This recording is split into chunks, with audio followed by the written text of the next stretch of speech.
In this video I am going to talk about the eicosanoids antagonist और हम उन drugs की mechanism of action की most importantly यहाँ पे बात करेंगे। लेकिन उससे पहले मैं अगर नॉर्मल मैकेनिज्म बताऊँ कि हमारे पास बॉडी में क्या कैसे बन रहे हैं इकोसानॉइड्स, तो हमारे पास ये जो रेड में हमारे पास ये है ना, ये ड्रग्स हैं। इन ड्रग्स को हम पहले स्टडी नहीं करते, पहले हम नॉर्मल फिजियोलॉजी स्टडी करते हैं।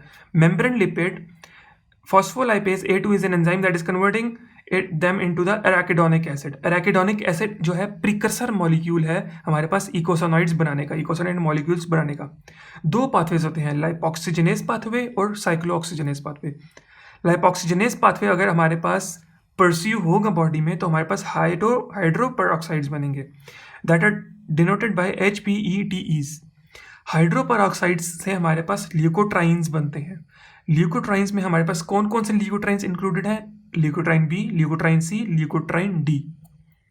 ल्यूकोट्राइन डी फिर जाते हैं रिसेप्टर्स पे बाइंड करते हैं और एलर्जिक एंड इन्फ्लेमेटरी रिस्पॉन्स देते हैं हमारे पास बॉडी में, अपना फंक्शन परफॉर्म करते हैं। तो ये लाइपोक्सिजनेस पाथवे है और इस पाथवे को स्टडी करना हमारे लिए इंपॉर्टेंट है। That is very important as well and it is a question that can come in exam as well कि ल्यूकोट्राइन्स कौन कौन से बन रहे हैं और कैसे बन रहे हैं। सेकेंडली हमारे पास अगर एराकिडोनिक एसिड पे साइक्लोऑक्सीजनेस एंजाइम एक्ट करेगा, साइक्लोऑक्सीजनेस पे हमारे पास फिर बनता है एंडोपेरोक्साइड्स। एंडोपेरोक्साइड हमारे पास prostaglandin G, prostaglandin H. Prostaglandins बन रहे हैं, G and H are not mature, वो फिर कन्वर्ट होते हैं into the prostacyclin, that is prostaglandin I. Prostaglandins PGE, PGF, these are mature, इनके हमारे पास बॉडी में इफेक्ट्स आते हैं। Thromboxane as well. So studying this is very important as well, that how the prostaglandins are synthesized in the body and how leukotrienes are synthesized in the body, their formation and synthesis. अब synthesis तो हमने पढ़ ली, लेकिन अगर हमने इनको बनने से रोकना है बॉडी में तो हम कैसे हम इनको एंटागोनाइज कर सकते हैं? तो there are certain drugs that are involved here. First of all we are going to study the mechanism of corticosteroids. Corticosteroids are going to have a negative feedback on phospholipase A2। ये phospholipase A2 को inhibit करेगा तो हमारे पास arachidonic acid नहीं बनेगा और पूरा pathway हमारे पास वैनिश हो जाएगा। कॉर्टिकोस्टेरॉइड एक और फंक्शन परफॉर्म कर रहा है कि वो वाली प्रोटीन जो साइक्लोऑक्सीजनेस एंजाइम को बनाती हैं उन प्रोटीन्स को इनहिबिट कर देता है, तो हमारे पास साइक्लोऑक्सीजनेस पाथवे परस्यू ही नहीं होगा हमारे पास।